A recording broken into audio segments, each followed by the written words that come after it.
बैठक।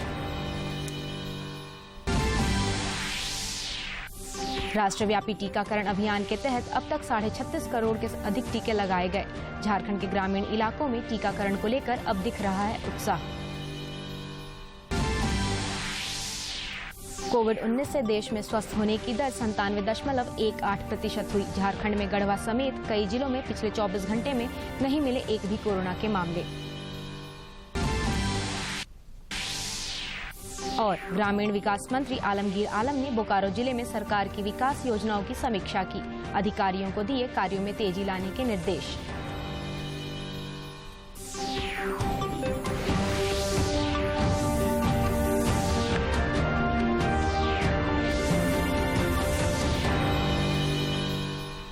नमस्कार, खबरें झारखंड में आपका स्वागत है। मैं हूं कामिनी।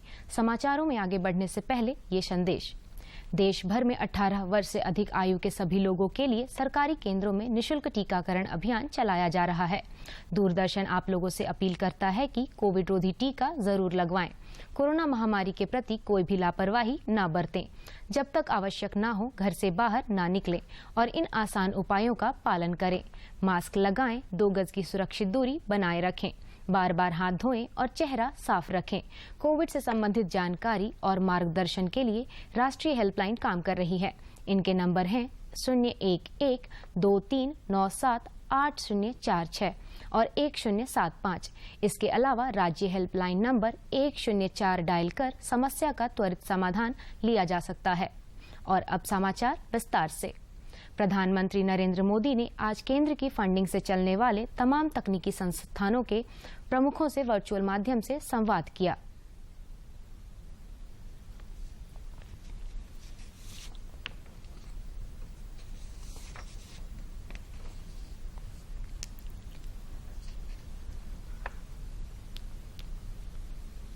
वीडियो कॉन्फ्रेंसिंग के जरिए हुई बैठक में कई आईआईटीज, आईआईएम्स, भारतीय विज्ञान संस्थान बेंगलुरु सहित देश के कई प्रतिष्ठित तकनीकी संस्थानों के प्रमुख शामिल हुए।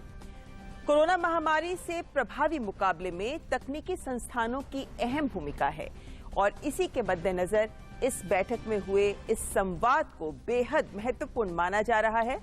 और इस बैठक में नए शिक्षा मंत्री धर्मेंद्र प्रधान और उनके सहयोगी राज्य मंत्री भी शामिल हुए। तो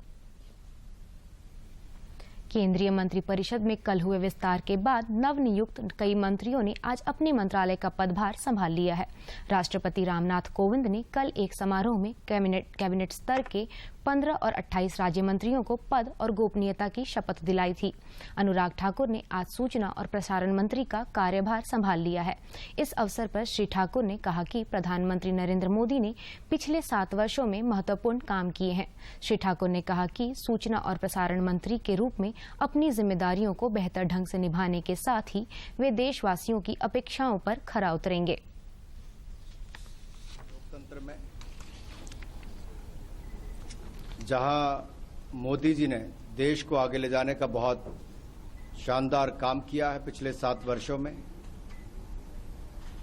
सूचना प्रसारण मंत्रालय के माध्यम से हम कैसे और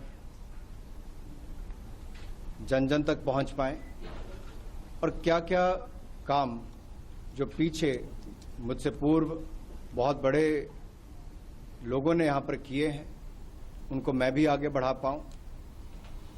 वहीं दूसरी ओर जो जिम्मेदारी माननीय प्रधानमंत्री जी ने मुझे दी है, मैं उस पर खरा उतरने का हर संभव प्रयास करूंगा।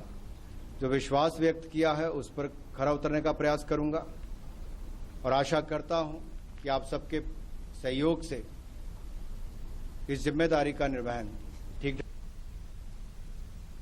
मनसुख मांडविया ने भी आज स्वास्थ्य और परिवार कल्याण मंत्रालय का कार्यभार संभाल लिया है। नवगठित केंद्रीय मंत्रिमंडल में श्री मांडविया को रसायन और उर्वरक मंत्रालय का अतिरिक्त प्रभार भी दिया गया है। अश्विनी वैष्णव ने रेलवे, संचार, इलेक्ट्रॉनिक्स और सूचना प्रौद्योगिकी का और रेल मंत्रालय में नवनियुक्त राज्य मंत्री दर्शन विक्रम जरदोस और राव साहब दानवे ने भी आज रेल भवन जाकर पदभार ग्रहण किया। जी किशन रेड्डी ने आज संस्कृति और पर्यटन मंत्री का पदभार संभाल लिया। श्री रेड्डी को पूर्वोत्तर क्षेत्र विकास मंत्रालय की भी जिम्मेदारी सौंपी गई है। केंद्रीय संस्कृति राज्य मंत्री मीनाक्षी लेखी ने भी आज पदभार ग्रहण किया। केंद्रीय राज्य मंत्री अर्जुन राम मेघवाल और हरदीप सिंह पुरी ने पेट्रोलियम और प्राकृतिक गैस मंत्रालय का पदभार संभाला। रामचंद्र प्रसाद सिंह ने इस्पात मंत्री का पदभार संभाला। इसके अलावा कई अन्य मंत्रियों ने भी पदभार ग्रहण कर लिया है।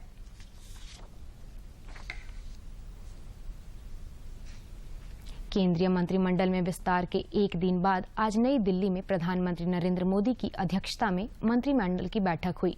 इस बैठक में कोरोना महामारी की अगली लहर से बचाव के लिए 23,000 करोड़ रुपए के हेल्थ इमरजेंसी पैकेज को मंजूरी प्रदान की गई। साथ ही साथ कैबिनेट की बैठक में यह फैसला लिया गया कि केंद्र सरकार मंडियों को और मजबूत करेगी। इसके लिए 1 लाख करोड़ रुपए के फंड का इस्तेमाल एपीएमसी के माध्यम से किया जाएगा। इससे किसानों की यह चिंता अब खत्म होनी चाहिए कि एपीएमसी समाप्त नहीं होगी। केंद्रीय सूचना एवं प्रसारण मंत्री अनुराग ठाकुर, स्वास्थ्य मंत्री मनसुख मंडाविया और कृषि मंत्री नरेंद्र सिंह तोमर ने मंत्रिमंडल की बैठक में लिए गए फैसले से मीडिया कर्मियों को अवगत कराया। आज की कैबिनेट मीटिंग में कुछ महत्वपूर्ण निर्णय लिए गए हैं, जिसकी जानकारी आप सबको देने के लिए विशेष तौर पर पहले तो कृषि एवं किसान कल्याण मंत्रालय से जुड़ा हुआ है। आपको याद होगा कि पिछले वर्ष 15 मई 2020 को माननीय वित्त मंत्री जी ने 1 लाख करोड़ के एग्रीकल्चर इंफ्रास्ट्रक्चर फंड की घोषणा की थी और उसके बाद 1 फरवरी 2021 को माननीय वित्त मंत्री जी ने बजट में यह भी घोषणा की थी कि इसमें एपीएमसीज को जोड़ा जाएगा।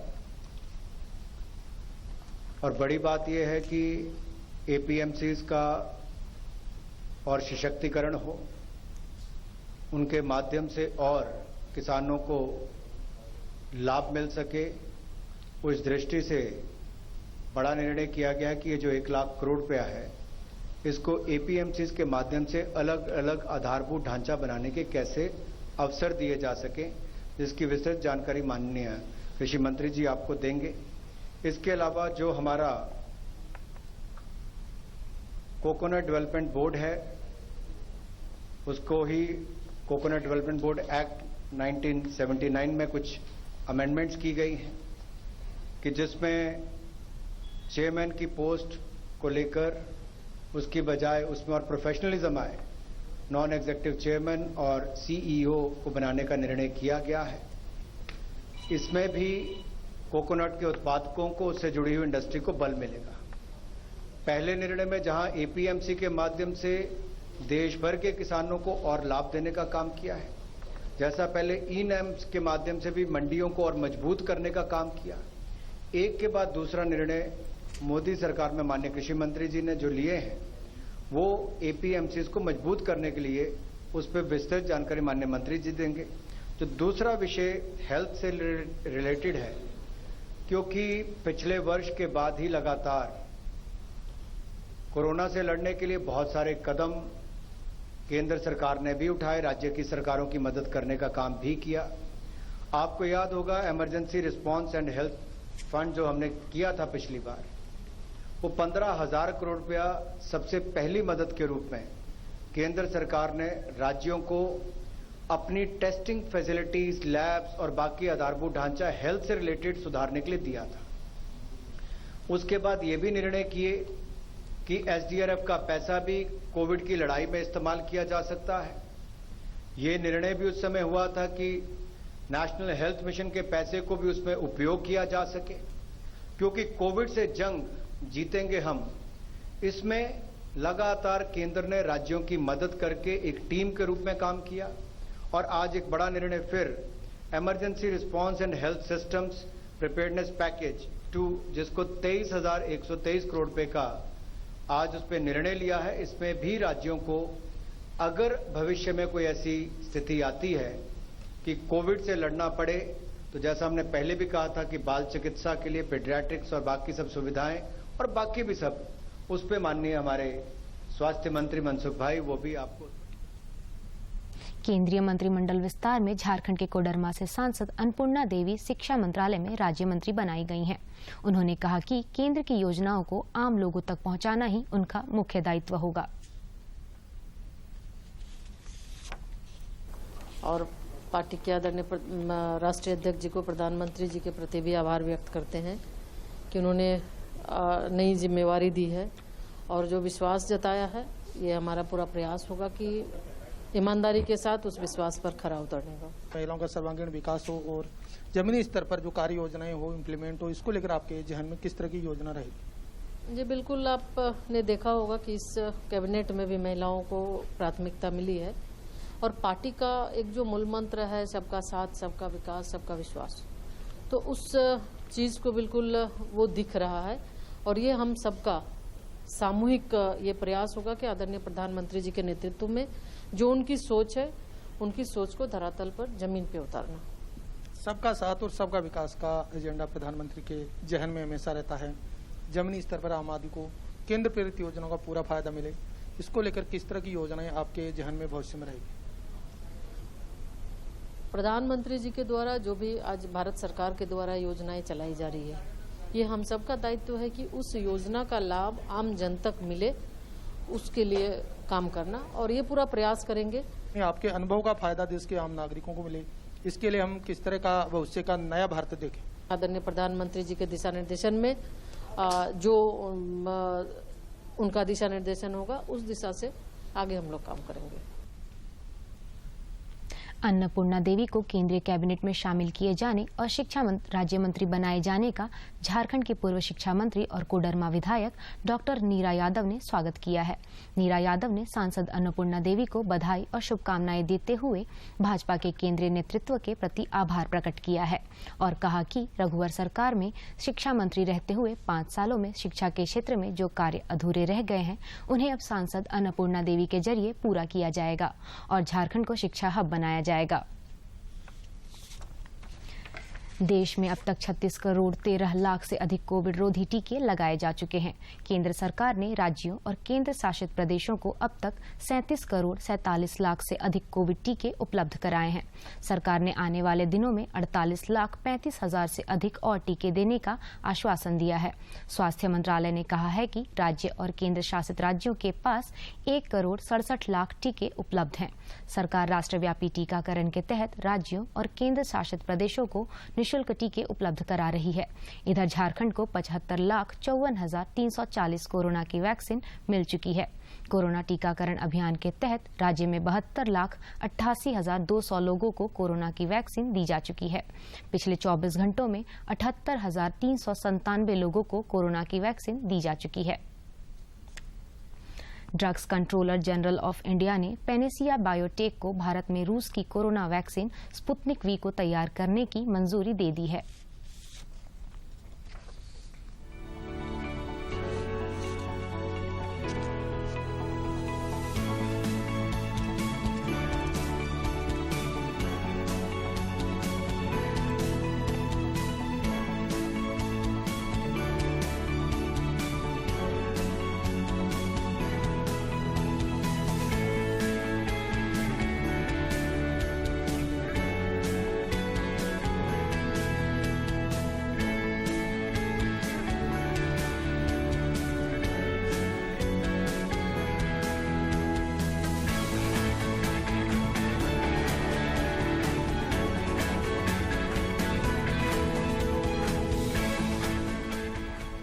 सिमडेगा जिले में कोरोना से सुरक्षा के मद्देनजर वैक्सीनेशन को लेकर जागरूकता की लहर अब गांवों तक पहुंच रही है।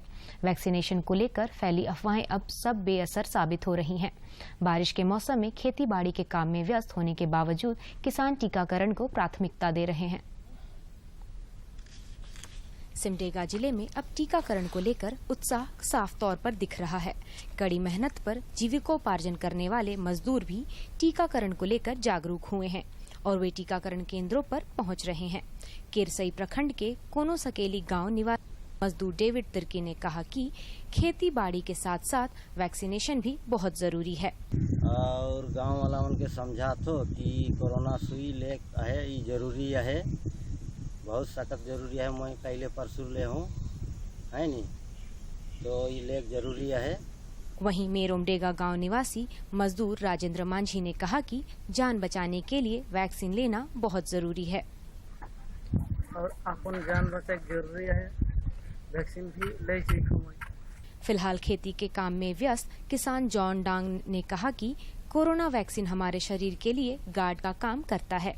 उन्होंने रांची में कोरोना का पहला डोज ले लिया है और परिवार के सभी लोगों का टीकाकरण कराया है। वैक्सीन है जे एक तो हमार शरीर ले गार्ड के काम करा। अगल बगल के सबके कहा थी कि तोहरे सब वैक्सीन ले लो, कम से कम एक तो का सुरक्षा के गार्ड एक तो है, इसे के ले लेना चाहिए। सिमडेगा जिले के ग्रामीण क्षेत्रों में लोगों के जागरूक होने से जिले में वैक्सीनेशन की रफ्तार बढ़ी है। लोग वैक्सीनेशन के सहारे कोरोना की संभावित तीसरी लहर का मुकाबला करने के लिए कमर कस चुके हैं। सिमडेगा से मनोज कुमार सिन्हा, मन्नू की रिपोर्ट। कोरोना संक्रमण काल में जीवन रक्षक दवाओं और रेमडेसिविर की कथित कालाबाजारी मामले में झारखंड उच्च न्यायालय ने स्वतः संज्ञान लिया था। उक्त मामले में आज वीडियो कॉन्फ्रेंसिंग के माध्यम से सुनवाई की गई। सुनवाई के दौरान मुख्य न्यायाधीश राजीव रवि रंजन और न्यायाधीश सुजीत नारायण प्रसाद की खंडपीठ ने मामले के आईओ से सवाल किए। आईओ ने अदालत को जवाब दिए, उसे न्यायाधीश असंतुष्ट दिखे और अदालत द्वारा अगले सप्ताह विस्तृत जवाब दाखिल करने को कहा गया।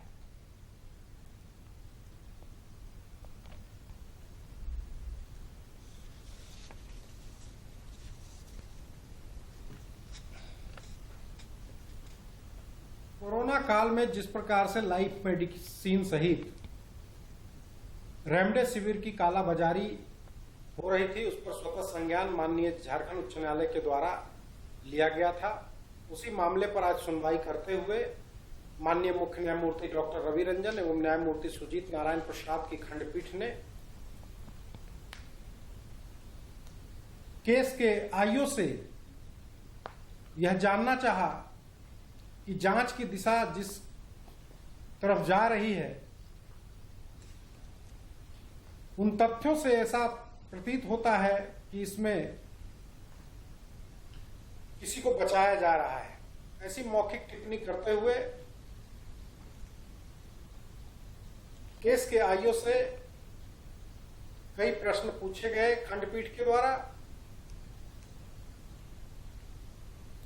उनके बताए गए जवाब से असंतुष्टि जाहिर करते हुए माननीय खंडपीठ ने इस मामले की अगली सुनवाई के लिए अगले सप्ताह का समय निर्धारित किया गया है और राज्य सरकार को कहा गया है कि इसमें तैयारी के साथ जवाब दाखिल करें। एसआईटी टीम का नेतृत्व कर रहे आईपीएस अधिकारी अनिल पाल्टा की ओर से बताया गया कि वे किसी कारणवश अदालत के समक्ष उपस्थित नहीं हो सकते, जबकि मामले की जांच कर रहे आईओ अदालत के समक्ष वीडियो कॉन्फ्रेंसिंग के जरिए उपस्थित रहे। वहीं सीआईडी के एडीजी प्रशांत सिंह कोर्ट के समक्ष वीडियो कॉन्फ्रेंसिंग के माध्यम से उपस्थित हुए। कोविड के खिलाफ जारी जंग में देश को लगातार कई सफलताएं मिल रही हैं। देश में स्वस्थ होने की दर 97.18% हो गई है। पिछले 24 घंटों के दौरान 44,000 से अधिक रोगी ठीक हुए। देश में अब तक 2,98,00,000 से अधिक रोगी स्वस्थ हो चुके हैं। मुताबिक देश में पिछले 24 घंटों में 45,892 नए मामले दर्ज किए गए हैं। वहीं पिछले 24 घंटों में 44,291 मरीज उपचार करवा के स्वस्थ हो चुके हैं, जिसके बाद देश में रिकवरी रेट बढ़कर 97.18% हो गया है। सक्रिय मामलों की संख्या भी कम होकर कुल संख्या 4,60,704 रह गई है। साप्ताहिक पॉजिटिविटी रेट फिलहाल 2.37% है और प्रतिदिन के पॉजिटिविटी रेट की बात करें तो ये 2.42% पर है, जो लगातार 17 दिन से 3% से कम बना हुआ है।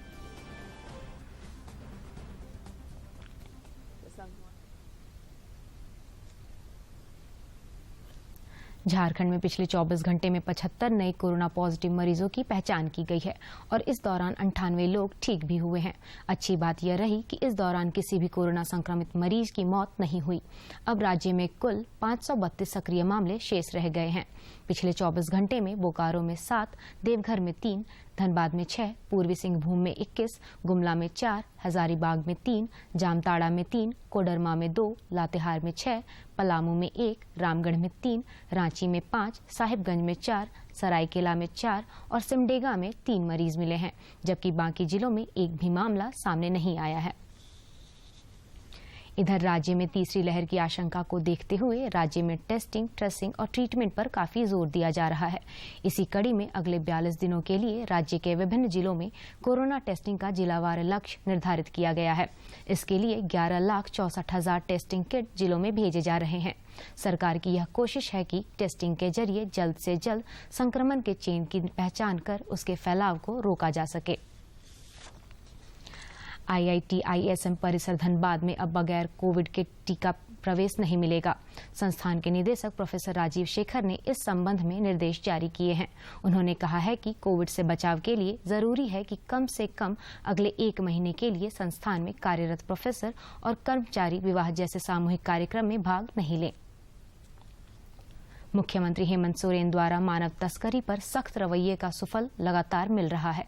उनके निर्देश पर पूरे देश से लगातार मानव तस्करी के शिकार लोगों को मुक्त कराने के साथ उनके पुनर्वास का भी काम किया जा रहा है। ताजा घटनाक्रम में मानव तस्करी कर दिल्ली ले जाए गए झारखंड के 21 बालक बालिकाओं को मुक्त कराया गया है। इनमें से 6 को उनके परिजनों के सुपुर्द किया गया है तथा 15 को झारखंड लाकर उनके परिजनों को सौंपने की प्रक्रिया जारी है। संसदीय कार्य और ग्रामीण विकास विभाग मंत्री आलमगीर आलम ने आज अपने 1 दिवसीय बोकारो भ्रमण कार्यक्रम के दौरान जिले में क्रियान्वित की जा रही योजनाओं की समीक्षा की और अधिकारियों को आवश्यक दिशा निर्देश दिए। रांची स्थित जगन्नाथपुर रथ यात्रा मेले की अनुमति देने वाली एक याचिका की सुनवाई आज झारखंड हाईकोर्ट में हुई। मामले की अगली सुनवाई कल निर्धारित की गई है।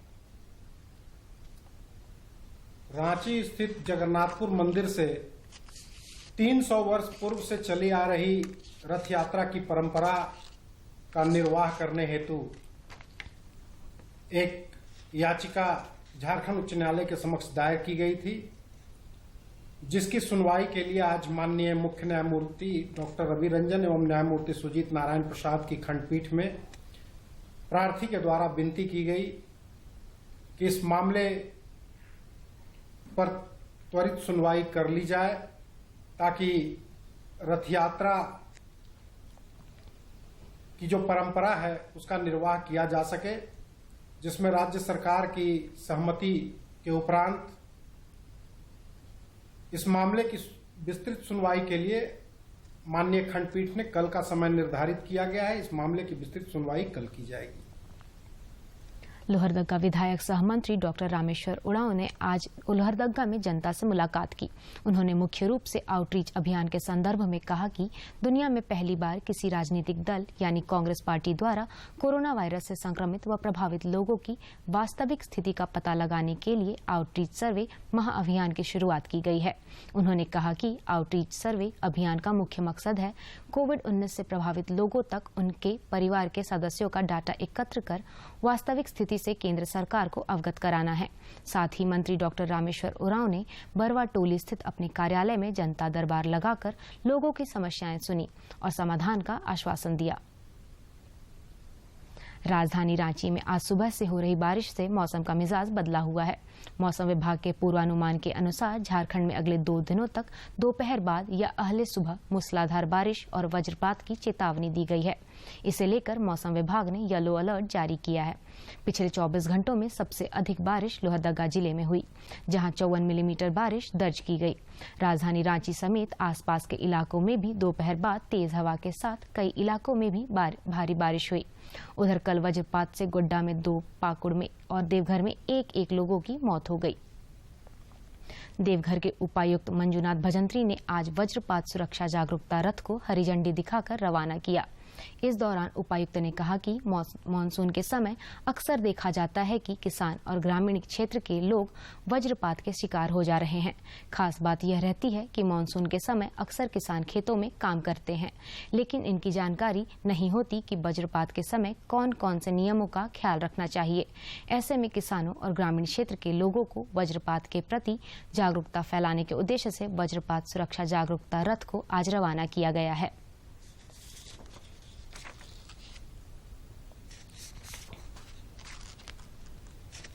के समय में भी वज्रपात से अचानक बहुत लोगों का मृत्यु हो जाती है, तो उसके लिए प्रचार प्रसार के लिए अभी इस जिला में 5 दिन तक ये दोनों रथ घूमेंगे और लोगों को अनाउंसिंग के माध्यम से बताएंगे कि क्या क्या प्रिकॉशंस लेना है, खासकर खेत में काम करते वक्त, बाहर रहते वक्त और वज्रपात से बचने के लिए। झारखंड सरकार के द्वारा आपदा प्रबंधन के तहत जारी गाइडलाइन का अनुपालन करते हुए आज नगर निगम परिषद की आपात बैठक महापौर आशा लकड़ा की अध्यक्षता में आयोजित की गई। बैठक में मुख्य रूप से शहर की साफ सफाई और कोरोना की संभावित तीसरी लहर की रोकथाम पर चर्चा हुई। वहीं महापौर आशा लकड़ा ने बताया कि आने वाले दिनों में यदि आपदा प्रबंधन विभाग की ओर से अनुमति मिली तो दोबारा बैठक आयोजित की जाएगी। वर्चुअल बैठक थी और वर्चुअल बैठक में विशेषकर साफ सफाई, रोड नाली का सफाई और थर्ड वेव आ रहे हैं, थर्ड वेव को कैसे रोका जा सकता है या उसके लिए तैयारी क्या की जा सकती है, इनको लेकर के बैठक थी। वर्चुअल बैठक में विशेषकर अगर आप देखेंगे तो डोर टू डोर कलेक्शन करना या जहां सफाई कर्मी कम कर दिए हैं वहां बढ़ाने के लिए 5-6 ही रह गए हैं, ऐसे जगह पर कुछ सफाई कर्मी बढ़ाने की बात। सिमडेगा शहर का सुंदरीकरण को लेकर कवायद शुरू हुई है। शहर के सार्वजनिक स्थलों से पिछले दिनों अतिक्रमण हटाने की कार्रवाई के बाद अब मार्केट कॉम्प्लेक्स, डेली मार्केट और टैक्सी स्टैंड को सुंदर और व्यवस्थित रूप दिया जाएगा। उपायुक्त सुशांत सौरभ, नगर निगम परिषद अध्यक्ष पुष्पा कुल्लू और पदाधिकारियों ने नगर परिषद कार्यालय में इस संबंध में फाइनल एक्शन प्लान का विमोचन करते हुए कार्य के बारे में जानकारी दी। उपायुक्त ने इस दौरान कहा कि एक्शन प्लान के तहत लोगों की सुविधा को ध्यान में रखते हुए निर्माण कार्य किया जाएगा। उन्होंने कहा कि नई व्यवस्था से आर्थिक गतिविधियों को बढ़ावा मिले, इसका भी ध्यान रखा जाएगा। ये प्लानिंग किया कि किस जगह पर क्या हम वहाँ प्रोजेक्शन करें, किस प्रकार से वहाँ डिजाइन करें कि वहाँ अधिक से अधिक लोगों को फायदा मिल सके, अधिक से अधिक महिलाओं और बच्चों को सेफ्टी हम प्रोवाइड कर सकें, साफ सफाई, ड्रेनेज अपने आप स्वतः जो है पानी निकासी हो जाए। तो इसमें बहुत सारे पहलू हम लोग लिए हैं। जो हमारे 3 ऐसे वेंडिंग जोन है जहां पर कि अभी तक दुकान नहीं लगाए गए थे, 2 जगह पर लगाने की प्रक्रिया शुरू कर दी गई है। एक और वेंडिंग जोन में जो है उसकी कंस्ट्रक्शन कंप्लीट कराते हुए उसका भी आवंटन करा दिया जाएगा। इस दौरान नगर परिषद अध्यक्ष पुष्पा कुल्लू ने कहा कि अतिक्रमण हटाए जाने के बाद अब सुविधाजनक तरीके से निर्माण कार्य किया जाएगा। टैक्सी में शिलान्यास का कार्य कर लिया गया है। यहाँ पीसीसी निर्माण होगा। सभी स्थलों में काम जल्द पूरा करने का प्रयास होगा। लोगों को सुख सुविधा देने के लिए विशेषकर बस स्टैंड हो या टैक्सी स्टैंड, डेली मार्केट या साप्ताहिक मार्केट। अभी हम लोग टैक्सी स्टैंड में भी कार्य शुरू कर दिया है। वहाँ टेंडर हो गया है, प्रक्रिया शिलान्यास भी हो गया है। वहाँ पूरा टैक्सी स्टैंड को पीसीसी का निर्माण किया जाएगा, जिससे वहाँ जो टैक्सी बाहर लगते थे, ऑटो रिक्शा, सभी को अंदर एडजस्ट किया जाएगा। मार्केट कॉम्प्लेक्स दुकानदार संघ के अलावा दुकानदारों ने भी शहर में सुंदरीकरण की पहल होने पर खुशी जताई और सहयोग करने की बात कही। के द्वारा सिमडेगा में जो सुंदरीकरण का कार्य चल रहा है, उससे मार्केट कॉम्प्लेक्स, डेली मार्केट का जो भी सुंदरीकरण हो रहा है, उससे तहे दिल से हम लोग पूरा मार्केट कॉम्प्लेक्स धन्यवाद कहते हैं। अभी जो प्रशासन की ओर से सुंदरीकरण अभियान चलाया जा रहा है, मैं उसका स्वागत करता हूं, ताकि भविष्य में जो है मार्केट कॉम्प्लेक्स चमके और सभी जाने कि यहाँ मार्केट कॉम्प्लेक्स इतना सुंदर होता है।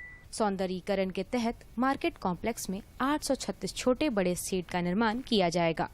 वाहनों के आवागमन, पार्किंग और प्रकाश की अच्छी व्यवस्था की जाएगी। सुरक्षा के मद्देनजर सीसीटीवी कैमरे भी लगाए जाएंगे। सिमडेगा से मनोज कुमार सिन्हा, मन्नू की रिपोर्ट। भारतीय मुक्केबाजी का उभरता नाम है पूजा रानी। रोड टू टोक्यो में आज देखिए पूजा रानी पर ये खास रिपोर्ट।